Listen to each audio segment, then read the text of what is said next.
De frente a la Biblia, un espacio para dar respuestas a las preguntas más difíciles de la fe cristiana, presentando sin sesgos, sin compromisos humanos o religiosos, sin pretensiones personales, solo la verdad y nada más que la verdad.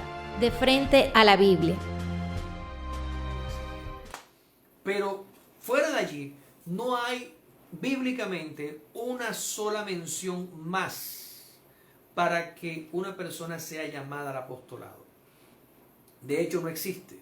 Y si usted comienza a estudiar, como lo vamos a ver de aquí en adelante, a través de la Biblia, de frente a la palabra del Señor, vamos a darnos cuenta cómo el Espíritu Santo comenzó a llamar hombres y mujeres al apostolado de una manera directa, de una manera soberana, suprema, sin pedir permiso, sin tener exigencias, sin tener condiciones. Él las llamó en el momento que, como dice uno aquí, le dio la gana llamarlos, los escogió, los comisionó y los envió. Lo hizo el Espíritu Santo con hombres y mujeres que nunca habían visto a Jesús en vida y que nunca lo habían oído predicar y que lógicamente no lo vieron resucitado tampoco. Esto lo hizo el Espíritu Santo cuando vino y comenzó a fluir en medio de toda la iglesia. Entonces vamos a mirar, para entrar a un versículo que vimos la semana anterior, Hechos capítulo 13, por favor. Hechos capítulo 13, verso 1 y 2. Y creo que de pronto leemos el 3 también. Hechos capítulo 13, versos 1 y 2. Había entonces en la iglesia que está en Antioquía profetas y maestros: Bernabé, Simón llamado Negro, Lucio el Cireneo, Manaén, colactáneo de Herodes el tetrarca, y Saulo.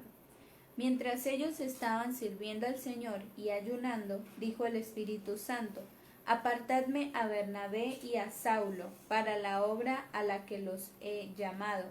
Y habiendo ayunado y orado, les impusieron las manos y los dejaron ir. Maravilloso. Está en la iglesia en Antioquía.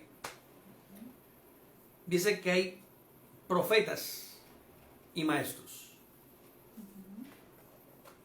Aquí hay algo que hablar de los profetas también, porque hay muchos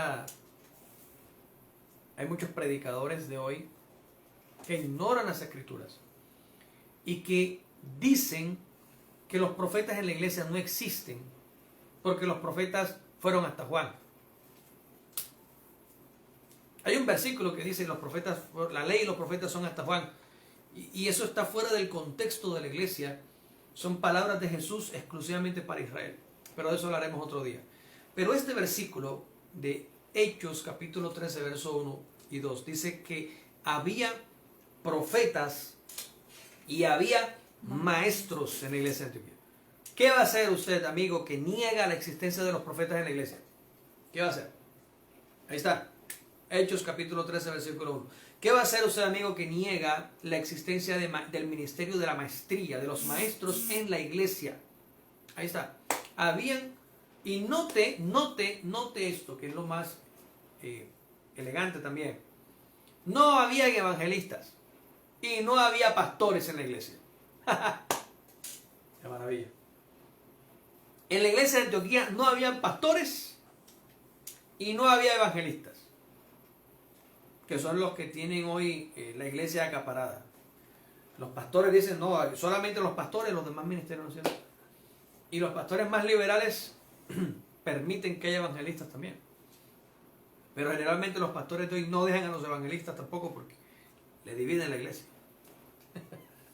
Le dividen la iglesia, entonces los evangelistas los tienen por allá lejos, pero no los dejan ser parte del ministerio como tal, de manera seria, como dice la Biblia. No los dejan.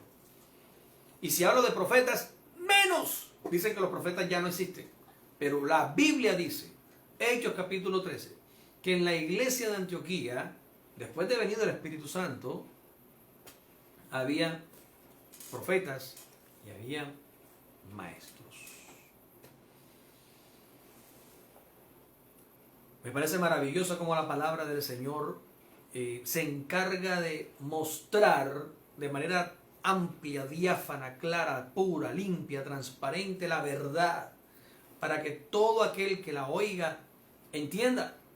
Oiga el Espíritu Santo, el que tiene oídos o el que tenga oídos para oír, oiga. El que tenga ojos para ver, vea lo que lee allí. Y el apóstol y el ángel dice, y el que lee, entienda lo que lee. Hay que leer la Biblia con entendimiento. Entonces, en Antioquía había profetas y había maestros. Y menciona un grupo de hermanos que eran profetas y que eran maestros.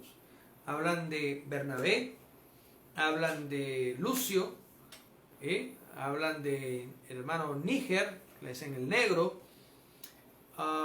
y hablan de Saulo. ¿Quién era Saulo? Pues todo el mundo ya, yo creo que la mayoría sabe quién es Saulo.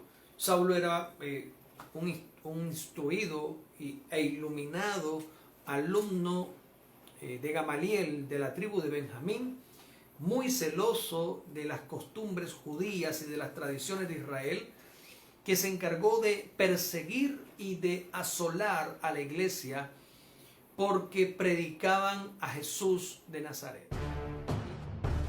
De frente a la Biblia, un espacio para dar respuestas a las preguntas más difíciles de la fe cristiana, presentando sin sesgos, sin compromisos humanos o religiosos, sin pretensiones personales, solo la verdad y nada más que la verdad.